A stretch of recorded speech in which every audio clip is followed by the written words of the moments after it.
Cool Mini or not, once the undisputed king of Kickstarter board games, right? Massive miniatures, you have millions of dollars, and some of the biggest hype we've probably ever seen in the hobby. But now you have missed expectations, retail struggles, and fans asking one big question: what happened to Cmon?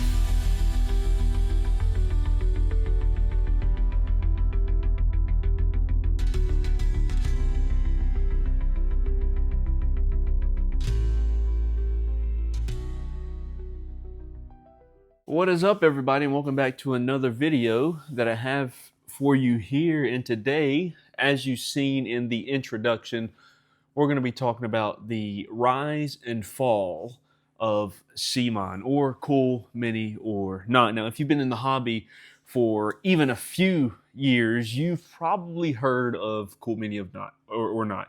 You've probably heard of Cmon, Cool Mini or not. Now, they didn't just make games, right? They help define the modern campaign or crowdfunding in board gaming, right? So today we're going to break down their massive role in the hobby, the turning point for Cmon, and whether this is really a fall or if it's just a reset, if they're just resetting, or if this really truly is a fall for Cmon. So let's talk a little bit about the rise of Cmon and where they come from. So back in the early, about 2010, somewhere around there, and a little bit up, Cmon, honestly, they cracked a code that no one else could, or no one else really had fully mastered yet, right? So, for instance, you had Kickstarter and miniatures, and you had FOMO, right? The fear of missing out, which equaled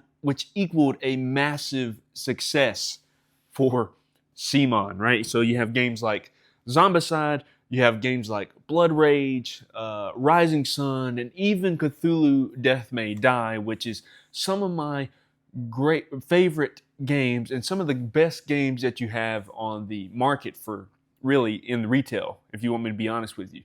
So we know that Cmon didn't just sell these games. They didn't just go on crowdfunding to just sell these games. No, they absolutely exploded when it came to the crowdfunding, when it came to just board games in general, and they made it so popular. They built, what they did was they built hype, right, with exclusive miniatures.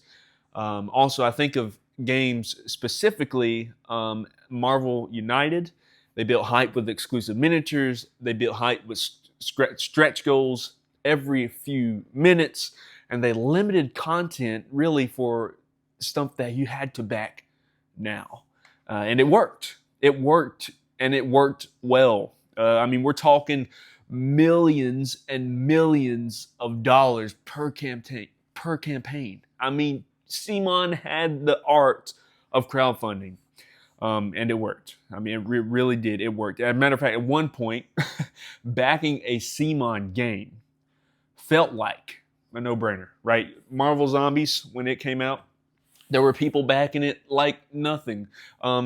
The trilogy, you had Blood Rage, Rising Sun, Ankh. People were backing it like it was nothing. Cthulhu Death May Die, you still have people backing Cthulhu Death May Die and the new Cthulhu that Cmon has coming out there. So, they are still backing it. Plus, not only that, but they teamed up with top designers. You have designers like Eric Lang and Rob Davio, who brought real gameplay credibility to all those amazing minis that they were able to produce and able to bring to the hobby, right? So we have there the rise of Cmon and how they really began to start there. And if I'm not mistaken, when I did my research, Cmon used to be a miniatures type thing where you would have miniatures you could buy from their website, and you'd be able to paint them and stuff like that. And man, they still have some of the greatest miniatures out there. So what was the turning point for Cmon? We saw the rise and how they really dominated the Kickstarter experience. They dominated crowdfunding for a while, for years and years. And now we see that what was the turning point? Things started to shift a little bit. You had people getting Kickstarter fatigue, right? And stuff like that, where we as backers, we started realizing something, right? What did we start realizing? Our wallets were hurting, right? Games were expensive. And they come in giant boxes. I mean, when you get these Kickstarters sometimes, what happens is you get mail, and they're probably about this stack. I mean, I think of Marvel United, right? There's people who've backed Marvel United. I never backed Marvel United, but there are people who have Marvel United, and they have stacks and stacks and stacks of Marvel United gameplay. And honestly, if we're honest with ourselves, that's a little much. It's a little much. And sometimes, all the time, it seems, it didn't really hit the table much, right? And then not only do you have Kickstarter fatigue, but you have oversaturation. Cmon was releasing a lot of games, right? They were releasing a lot of games. I mean, you had multiple Kickstarters per year, especially with Cthulhu Death May Die. You had Zombicide. You had Marvel United. They were releasing a lot. And then you still have like the DC Marvel United. DC Marvel United. Listen to me. You have the DC United stuff that is still not been delivered quite yet, and it's still going. And then they have Cthulhu Death May Die still going, right? So I mean, they release a lot of games, but not only that, but they are multiple Kickstarters per year. But really, you had similar systems to the games, right? And then they had a heavy focus on miniatures, really over innovation. That's what Cmon's good for. That's what they do, right? They have a heavy focus on the miniatures rather than something that's innovative, something that's good, that's new, right? But that's really is. And people start asking the question when they do that, and they keep doing that repeatedly, do I really need another Cmon game when pretty much all the games that they release feel almost the same, right? Almost samey every time you purchase a Cmon game. And so you have the turning point of the Kickstarter fatigue, you have the turning point of the oversaturation, and then you have the retail disconnect. Now, this is where I believe Cmon could have done better, and honestly, wish they would do better, but we're going to talk about that here. Now, this is a big one, right? So Cmon games often thrived, like I said earlier, on Kickstarter. They usually thrived on Kickstarter, but really they struggled a lot in the retail area. I mean, I can't really think of a game that Cmon has created that on retail they thrived. Now, Kickstarter, I mean, I think of Marvel Zombies, right? They had this huge package of things you could get from Marvel Zombies. But in retail, they struggle a little bit from releasing those things that were on Kickstarter. And then you have things like Rising Sun, when you can buy the base game on retail, but they struggle a little bit being able to produce or to get out things like their expansions and stuff like that. And I even think of Ankh, right? Ankh, one of my favorite area majority games. They struggle to get the content, and especially those really cool upgrades for the games. They struggle to get that in the market. Even Cthulhu Death May Die, right? A very popular game. Even in the retail space, it is hard to get your hands on a copy of Cthulhu Death May Die. Now, it's getting a little bit easier now. I mean, Zombicide, it's hard to get copies on Zombicides and stuff like that. But, I mean, it's because retail why do they struggle in retail, right? And well, it's because they were often missing content, like I was talking about, and it's less exciting. Let's be honest. Like when we see a Kickstarter, we're like, man, I want to back that, because if I don't back that, I won't get all the stuff that that I want, that I quote unquote need, that we say all the time, right? But because they're always overshadowed by the Kickstarter exclusives. That's why they struggle to have retail, to sell and do well in the retail space. But there's that. And then you have the rising cost. This is also something. I mean, shipping costs in 2020, shipping costs exploded globally after COVID. Let's just be honest. They exploded. And Cmon, known for huge boxes of plastic, right? Known for those huge boxes of plastic, they were hit pretty hard during 2020. I remember looking at Cmon Kickstarters and wondering to myself, if I were to back a Cmon game, right, am I going to be losing out on money if I back this game? Why? Because, well, shipping fees suddenly in 2020 became massive. You had delays that become more common, and there have been companies who still have not gotten, people have still not gotten their Kickstarters. I think of games like Trudvang Legends, right? There are still people who have not gotten their Trudvang Legends pledges, right? So, I mean, that becomes a problem. And backer frustration just increased when it came to 2020. And so that's why I think it's critical. I think it's important for games, or for publishers rather, to not only have Kickstarter, but that's okay. I don't think it's a bad thing to put your games on Kickstarter or anything, but make retail a priority, right? Because if you want people to buy your games and you want to do well in the business, let's be honest, our hobby is a very niche hobby, right? And if you're going to do well in our hobby, or in the industry in general, retail is a very, very smart way to go. It's very smart to put it in the markets, put it in big game stores, put it in local game stores. Obviously, we should support our local game stores. Put it in online websites, Game Nerds, Miniature Market, whatever it may be, so that way we can access them. Amazon, right? I mean, I know as much as I hate saying that, but let your games be more accessible, right? And I mean, and it will. I think sometimes it even helps with the cost, right? I mean, maybe not. Maybe I'm tripping there, but I feel like that is some of the things that really was the turning point for Cmon, right? And then you have the controversial thing here. You have the fall of Cmon. Now, let's be clear. I know Cmon hasn't disappeared. Okay, I know that. But the perception of Cmon, of Cool Mini or Not, has definitely changed. And especially in the last year with things that's gone on. I mean, you have recent campaigns like Marvel Zombies, Deceased, a Zombicide game, which was DC version of Marvel Zombies. Look, they still make money, but the hype of Cmon, of Cool Mini or Not, let's be honest, it's not what it used to be. It's not what it used to be. And it's because of all the things that they do, the samey games that they keep producing, the things like the shipping and the massive Kickstarters and not putting them on retail, and it hurts Cmon. It hurts them a lot. It's not what it used to be. It's not what it used to be. You're seeing smaller margins of success for Cmon.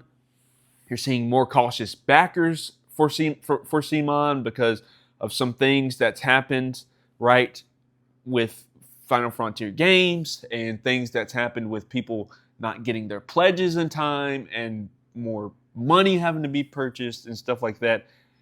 And let's be honest, Cmon has more competition than ever. They do. I mean, I think of companies like my favorite publishers, Awaken Realms. They have promised, and they have gotten, Awaken Realm gets millions and millions of dollars for campaigns backed. Why? Well, why do people keep backing Awaken Realms games? Well, because they always fulfill their stuff. They always come through on their promises. And not only that, but they let you know, they give you updates on things that are happening, whether they're on schedule, whether they're not on schedule, whether they're on time getting it to the backers. That's why I really like Awaken Realms, and that's why they're one of my favorite or my favorite publishers to back to look at their games. Why? Not only do they have the great miniatures, by the way, and they almost, if not have already, they've probably outdone Cmon at this point, right, in miniatures. But they have quality games. They have quality stuff. Now their rule books are a little iffy sometimes, but that's besides the point, though. But still, the reason they do so well, the reason that Awaken Realms does well, not only for the Kickstarters, but it's because they put their games in retail not too long after, right? Crowdfunding. And they do a good job at things like that. But I think of companies like Awaken Realms. I think of companies like Ivy Studios, right? Ivy Studios does very well. I mean, I have a good bit of their games, and the reason they do so well is because they update their backers. They keep the hobbyists, they keep the players, right? The main thing. They listen to us. They understand. They even with the recent things last year, such as like the tariffs and all that nonsense that happened last year, they told us, hey, this is what's happening, and this is what you can do, and this is how we're going to help you, right? And that's why I like companies like that, and that's where I think Cmon has lacked. That's where they struggle with, and they've stepped in with, and then people like Awaken Realms have stepped in with narrative-heavy experiences. They've stepped in with premium production, even Ivy Studios and others. I mean, I think of a rising Kickstarter or a rising company, Go On Board Games with The Witcher and The Witcher Legacy coming out and all this stuff. They have gone above and beyond to listen to players, to update the players, and to really make premium productions. And it's innovative beyond just miniatures, beyond just artwork. It is innovative rather than just the same thing over and over and over again.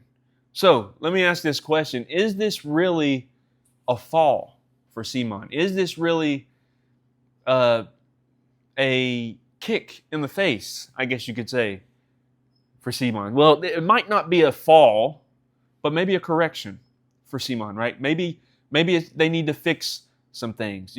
Now, Cmon, they're still publishing games.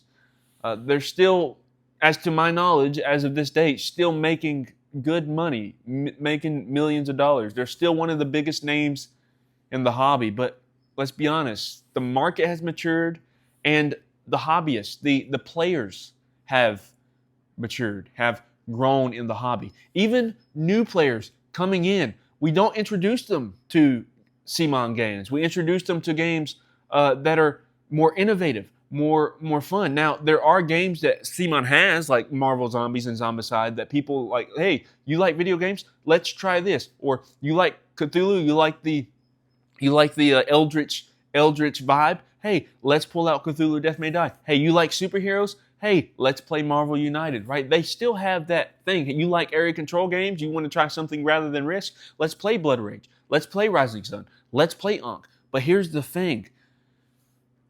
They're not the first people or company or games that we go to. They're not. And the market has matured. Backers are becoming smarter now. They ask, will I actually play the game? Is this worth putting $300 all in on the pledge, right? Now, I can say this, and I can confidently say this. 80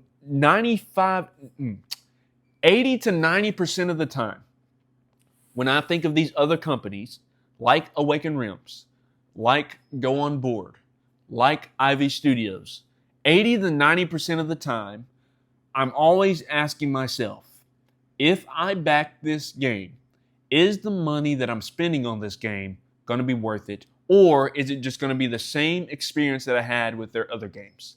And I can say, with Awaken Realms, with Ivy Studios, with Go On Board, with whoever, I can truly say that the games that I purchase or even go all in on with those guys, it's worth the money. Now, Cmon's a different story. You look at Cmon games. You look at the new games that the DC United games coming out. You look at it. It's the same thing. It's probably the same system. You look at Cthulhu Death May Die. Do we back in? I already have so much content for that. Do we go ahead and just back some more? And you think about The Deceased, like the Marvel Zombies game, but instead it's in the DC universe. Do we back that? And the answer to that is, it's not worth my money because I have all these games, right, that are better, that are more innovative than what Cmon has produced. And then you ask the question this, do I need this many miniatures when I'm just, rather than playing the game, they're just something cool to look at this point, right? Is what I feel like. So what are my final thoughts here? Cmon didn't just ride the Kickstarter wave. Let's be honest, Cmon's done some good for the hobby, and they still are, and they're not a bad company. But they helped create the Kickstarter wave, but now they're facing the same challenge as everyone else. What are they doing? Adapting, right? They're adapting. So they have less hype, more substance, less plastic, more gameplay. So what do you think? Is Cmon actually falling? Is Cmon actually going away?